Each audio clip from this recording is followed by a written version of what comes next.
Hello viewers, welcome back to Malayalees channel. We will compare Oneplus 11R and Vivo V27 Pro. Two phones are $40,000. Two phones are Oneplus 11R alert slider, Vivo V27 Pro and color changing back. There is a difference. If you difference in purchasing this can help you. Let's start the video.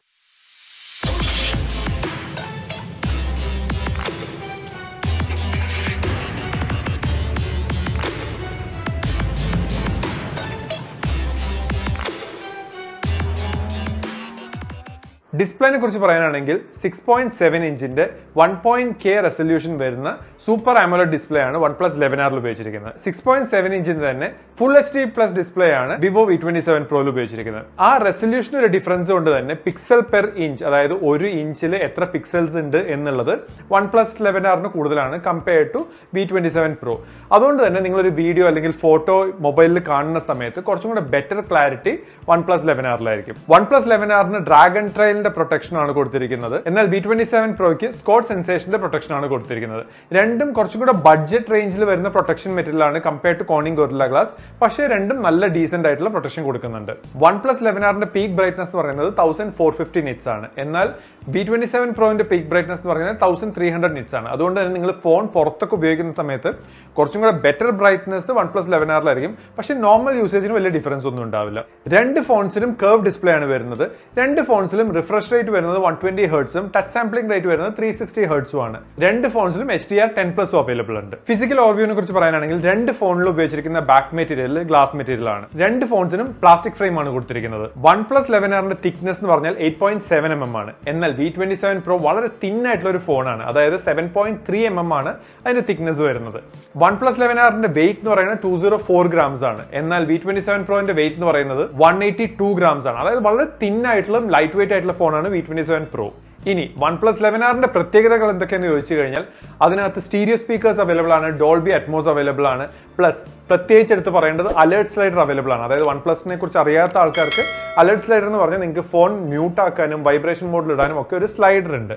V27 Proന്റെ പ്രത്യേകത പറയാനാണെങ്കിൽ അതിന്റെ glass material colour changing glass material ആണ്. അതായത് സൂര്യന്റെ light ഒക്കെ അടിക്കുന്ന സമയത്ത് light ബ്ലൂയിൽ നിന്നും ഡാർക്ക് ബ്ലൂയിലേക്ക് ഇതിന്റെ കളർ ചേഞ്ച് ആവും. പക്ഷേ V27 Proയിൽ സ്റ്റീരിയോ സ്പീക്കേഴ്സ് അവൈലബിൾ അല്ല, അതുകൊണ്ട് തന്നെ ഡോൾബി അറ്റ്മോസും അവൈലബിൾ അല്ല. പക്ഷേ V27 Proന്റെ എടുത്ത് പറയേണ്ട ഒരു ഫീച്ചർ എന്ന് പറഞ്ഞാൽ IP54 റേറ്റിംഗ് ഉള്ളതാണ്. അതായത് വാട്ടർ സ്പ്ലാഷ് റെസിസ്റ്റന്റ് ആണ് V27 Pro. അപ്പൊ ഫിസിക്കൽ ഓവർവ്യൂവിനെ കുറിച്ച് പറയാനാണെങ്കിൽ രണ്ട് ഫോൺസിന്റേതായ പ്രത്യേകതകളുണ്ട്. ഒരു ഫോൺ ലൈറ്റ് വെയിറ്റ് ആണ്, വളരെ തിൻ ആണ്. എന്നാൽ മറ്റേ ഫോണിൽ സ്റ്റീരിയോ സ്പീക്കേഴ്സ് അവൈലബിൾ ഉണ്ട്, അലേർട്ട് സ്ലൈഡർ അവൈലബിൾ ഉണ്ട്. അപ്പൊ ഇതൊരു ചോയ്സ് ആണ്. നിങ്ങൾക്ക് കുറച്ചും കൂടെ ഈസി ഹാൻഡ്ലിംഗ് ഫോൺ വേണമെന്നുണ്ടെങ്കിൽ V27 Pro, അല്ല നിങ്ങൾക്ക് കുറച്ചും കൂടെ ഫീച്ചർ ഉള്ള, അതായത് better audio, better alert slider ഒക്കെ ഉള്ള ഒരു ഫോൺ വേണമെന്നുണ്ടെങ്കിൽ OnePlus 11R ചൂസ് ചെയ്യാം. ബാറ്ററിനെ കുറിച്ച് പറയാനാണെങ്കിൽ 11Rൽ കൊടുത്തിരിക്കുന്നത് 5000 mAhന്റെ ഒരു ഹ്യൂജ് ബാറ്ററിയാണ്. അതിന് 100 wattsന്റെ ചാർജറും കൊടുത്തിട്ടുണ്ട്. അതായത് ഫുൾ ചാർജ് ആവാൻ ഏകദേശം എടുക്കുന്ന സമയം എന്ന് പറഞ്ഞാൽ ഒരു 30-35 മിനിറ്റ് ആണ്. V27 Proയിൽ കൊടുത്തിരിക്കുന്നത് 4600 mAhന്റെ ബാറ്ററിയാണ്. അതിന് 66 wattsന്റെ ചാർജറാണ് കൊടുത്തിരിക്കുന്നത്. ബോക്സിൽ വരുന്നത് 80 wattsന്റെ ചാർജറാണ്. പക്ഷേ ഫോൺ 66 watts ചാർജിങ് കമ്പാറ്റബിൾ ആയിട്ടുള്ളൂ. അതുകൊണ്ട് തന്നെ ഏകദേശം 50-55 മിനിറ്റ് എടുക്കും അത് ഫുൾ ചാർജ് ആവാൻ. അപ്പോൾ ഒരു 20-25 മിനിറ്റിന്റെ ഡിഫറൻസ് നിങ്ങൾക്ക് എക്സ്പെക്ട് ചെയ്യാം രണ്ട് ഫോണും തമ്മിൽ ഫുൾ ചാർജ് ആവാൻ. പക്ഷേ ചാർജ് ഡ്രോപ്പ് ആവുന്നത് കൂടുതൽ V27 Proയിലായിരിക്കും. കാരണം ഒരു 400 mAh കുറവാണ് കമ്പയർഡ് ടു OnePlus 11R. പെർഫോമൻസിന്റെ കാര്യം പറയാനാണെങ്കിൽ 11Rൽ ഉപയോഗിച്ചിരിക്കുന്ന Snapdragon 8gen+1 ചിപ്സെറ്റ് ആണ്. ഡയമൻസിറ്റിയുടെ 8200 ചിപ്സെറ്റ് ആണ് V27 Proയിൽ കൊടുത്തിരിക്കുന്നത്. രണ്ട് ചിപ്സെറ്റും 4nm ചിപ്സെറ്റ് ആണ്. എന്നാൽ 8gen+1 ചിപ്സെറ്റിന്റെ മാക്സിമം ക്ലോക്ക് സ്പീഡ് എന്ന് പറഞ്ഞു കഴിഞ്ഞാൽ 3.2 GHz, 8200 ചിപ്സെറ്റിന്റെ മാക്സിമം ക്ലോക്ക് സ്പീഡ് എന്ന് പറഞ്ഞാൽ 3.1 GHz ആണ്. അതുകൊണ്ട് തന്നെ നിങ്ങൾക്ക് പെർഫോമൻസിൽ കുറച്ചും കൂടെ ബെറ്റർ ആയി നിൽക്കുന്ന OnePlus 11R ആണ്. പക്ഷേ OnePlus 11R കുറച്ചും കൂടെ അണ്ടർ ക്ലോക്ക് ചെയ്തിട്ടുള്ള ഒരു പ്രോസസറാണ്. അതായത് നിങ്ങൾക്ക് ഡെയിലി യൂസേജ് നല്ല അടിപൊളിയായി നടക്കും. നിങ്ങൾ ഗെയിമിംഗും ഒക്കെ കണ്ടിന്യൂസ് ആയി കളിക്കുന്ന സമയത്ത് OnePlus 11Rൽ കുറച്ച് പെർഫോമൻസ് ഡ്രോപ്പ് ഉണ്ടാവും. കാരണം ആ പ്രോസസറിന്റെ ടോട്ടൽ ഔട്ട്പുട്ട് തരുന്ന രീതിയിലല്ല OnePlus 11R കോൺഫിഗർ ചെയ്തിരിക്കുന്നത്. എന്നാൽ V27 Proയിൽ നിങ്ങൾക്ക് ഒരു പ്രോപ്പർ ഗെയിമിംഗ് ഒക്കെ ചെയ്യാൻ കഴിയും. അധികം ഡ്രോപ്പ് ഒന്നും ഉണ്ടാവില്ല. രണ്ട് ഫോൺസും ഡെയിലി യൂസേജിന് വളരെ ക്ലീൻ ആയിട്ടുള്ള ഫോൺസ് ആയിരിക്കും. 11Rൽ ഉപയോഗിച്ചിരിക്കുന്ന GPU എന്ന് പറഞ്ഞാൽ Adreno 730 ആണ്. എന്നാൽ V27 Proയിൽ ഉപയോഗിച്ചിരിക്കുന്നത് മാലിയുടെ G610 എന്നുള്ള GPU ആണ്. കുറച്ചും കൂടെ ബെറ്റർ 730 ചിപ്സെറ്റ് ആണ്. അതുകൊണ്ട് തന്നെ നിങ്ങൾക്ക് കുറച്ചും കൂടെ റെൻഡറിംഗ് അല്ലെങ്കിൽ ഗ്രാഫിക്സ് ഇതൊക്കെ ബെറ്റർ ആയിട്ട് കിട്ടുന്നത് 11Rലായിരിക്കും. 11Rൽ ഉപയോഗിച്ചിരിക്കുന്ന റാം എന്ന് പറഞ്ഞാൽ LPDDR5X റാം ആണ് compared to LPDDR5 RAM in V27 Pro. റാമിലും കുറച്ചും കൂടെ ബെറ്റർ എഫിഷ്യന്റ് ആയിട്ട് വരുന്നത് 11R ആണ്. രണ്ട് ഫോൺസിലും ഉപയോഗിച്ചിരിക്കുന്നത് UFS 3.1 സ്റ്റോറേജ് ആണ്. രണ്ട് ഫോൺസിലും Android 13 ആണ് ഔട്ട് ഓഫ് ദ ബോക്സ് വരുന്നത്. സേഫ്റ്റിന്റെ കാര്യം പറയുകയാണെങ്കിൽ രണ്ട് ഫോൺസിലും in display fingerprint scanner available ആണ്. രണ്ട് ഫോൺസിലും ഫേസ് അൺലോക്കും അവൈലബിൾ ആണ്. കണക്ടിവിറ്റിന്റെ കാര്യം പറയുകയാണെങ്കിൽ രണ്ട് ഫോൺസും 5G ഫോൺസ് ആണ്. 11Rൽ 9 5G ബാൻഡ്സ് അവൈലബിൾ ആണ്. എന്നാൽ V27 Proയിൽ 7 5G ബാൻഡ്സ് അവൈലബിൾ ആയിട്ടുള്ളൂ. രണ്ട് ഫോൺസിലും Wi-Fi 6 ഉണ്ട്. രണ്ട് ഫോൺസിലും Bluetooth 5.3 ആണ് കൊടുത്തിരിക്കുന്നത്. എന്നാൽ OnePlus 11Rൽ USB 2 ആണ് കൊടുത്തിരിക്കുന്നത്. Vivo V27 Proയിൽ USB 3 ആണ് കൊടുത്തിരിക്കുന്നത്. അപ്പൊ ഇതിന്റെ ഒരു ഡിഫറൻസ് പറയാനാണെങ്കിൽ നിങ്ങൾ ഡേറ്റ ഒക്കെ ട്രാൻസ്ഫർ ചെയ്യുന്ന സമയത്ത് കുറച്ചും കൂടെ ബെറ്റർ ആയിട്ട് ട്രാൻസ്ഫർ ആവുന്നത് USB 3 അതായത് V27 Proയിലായിരിക്കും കമ്പയർഡ് ടു OnePlus. കുറച്ചും കൂടെ സ്ലോ ആയിട്ടായിരിക്കും ഡേറ്റ ട്രാൻസ്ഫർ നടക്കുക. OnePlus 11Rൽ ഒരു പ്രത്യേകതയായിട്ട് പറയാനുള്ളത് NFC അവൈലബിൾ ആണ്. അതുപോലെ തന്നെ IR ബ്ലാസ്റ്റർ അവൈലബിൾ ആണ്. ഫോൺ തന്നെ ഒരു റിമോട്ട് ആയിട്ട് പല ഉപകരണങ്ങളും കൺട്രോൾ ചെയ്യാൻ ഉപയോഗിക്കാൻ പറ്റും. അതുപോലെ തന്നെ നിങ്ങൾക്ക് കാർഡ് പേയ്മെന്റും കാര്യങ്ങളും എല്ലാം നിങ്ങൾക്ക് ടാപ്പ് ചെയ്തുകൊണ്ട് പേ ചെയ്യാൻ പറ്റും OnePlus 11Rൽ.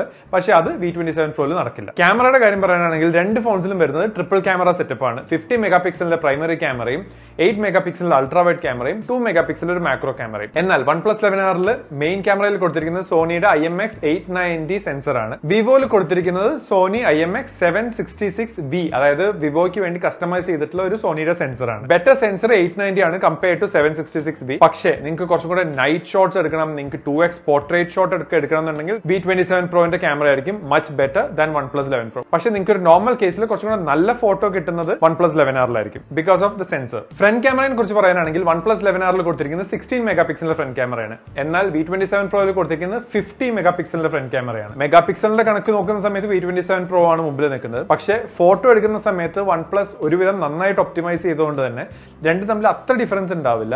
എന്നാൽ ഫ്രണ്ട് ക്യാമറയിൽ നിങ്ങൾക്ക് 4K വീഡിയോ എടുക്കണം എന്നുണ്ടെങ്കിൽ അത് V27 Proയിലേ നടക്കുള്ളൂ. OnePlus 11Rൽ ഫുൾ HD വരെ മാക്സിമം പറ്റും. അതുപോലെ തന്നെ V27 Proയിൽ ഓട്ടോ ഫോക്കസ് അവൈലബിൾ ആണ്. എന്നാൽ OnePlus 11Rൽ അത് അവൈലബിൾ അല്ല. വേരിയൻസിനെ കുറിച്ച് പറയാനാണെങ്കിൽ OnePlus 11R രണ്ട് വേരിയൻസിലാണ് അവൈലബിൾ ആയിട്ടുള്ളത്. 8GB 128GB 16GB 256GB. V27 Pro 3 വേരിയന്റിൽ available ആണ്.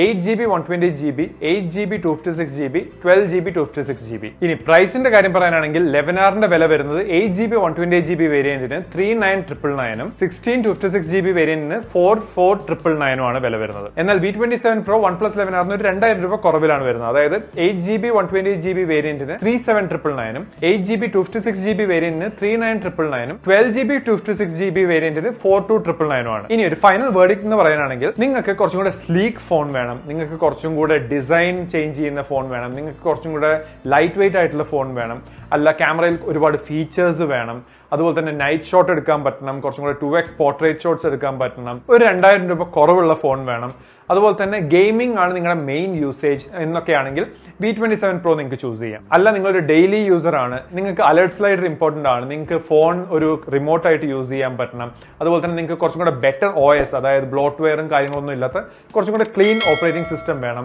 കുറച്ചും കൂടെ ബെറ്റർ ഡേ ലൈറ്റ് ക്യാമറ വേണം, കുറച്ചും കൂടെ ഡെയിലി യൂസേജിൽ ബെറ്റർ പെർഫോമൻസ് വേണം, ഇതൊക്കെയാണെന്നുണ്ടെങ്കിൽ നിങ്ങൾക്ക് OnePlus 11R ചൂസ് ചെയ്യാം. നിങ്ങൾ ഈ രണ്ട് ഫോണിൽ നിങ്ങൾക്ക് ഇഷ്ടപ്പെട്ട ഫോൺ ഏതാണെന്നുള്ളത് കമന്റ് ചെയ്യുക, നമുക്ക് അതിനെക്കുറിച്ച് ഡിസ്കസ് ചെയ്യാം. അപ്പോൾ നിങ്ങൾക്ക് ഈ വീഡിയോ ഇഷ്ടപ്പെട്ടെന്ന് വിചാരിക്കുന്നു. ഇഷ്ടപ്പെട്ടെങ്കിൽ പ്ലീസ് ലൈക്ക് ചെയ്യുക, ഷെയർ ചെയ്യുക, സബ്സ്ക്രൈബ് ചെയ്യുക. നിങ്ങൾക്ക് വേണ്ടിയിട്ട് ഈ ഇൻഫർമേഷൻ കൊണ്ടുവരാൻ വേണ്ടി ഒരുപാട് റിസർച്ചും ഒരുപാട് ബാക്ക്ഗ്രൗണ്ട് വർക്കും ഇതിന്റെ പുറകിൽ നടക്കുന്നുണ്ട്. അതുകൊണ്ട് നിങ്ങളുടെ അഭിപ്രായങ്ങൾ കമന്റ് ചെയ്യുക, നിങ്ങളുടെ സ്നേഹം സബ്സ്ക്രിപ്ഷനിലൂടെയും ലൈക്കിലൂടെയും കാണിക്കുക. Thank you so much for watching the video.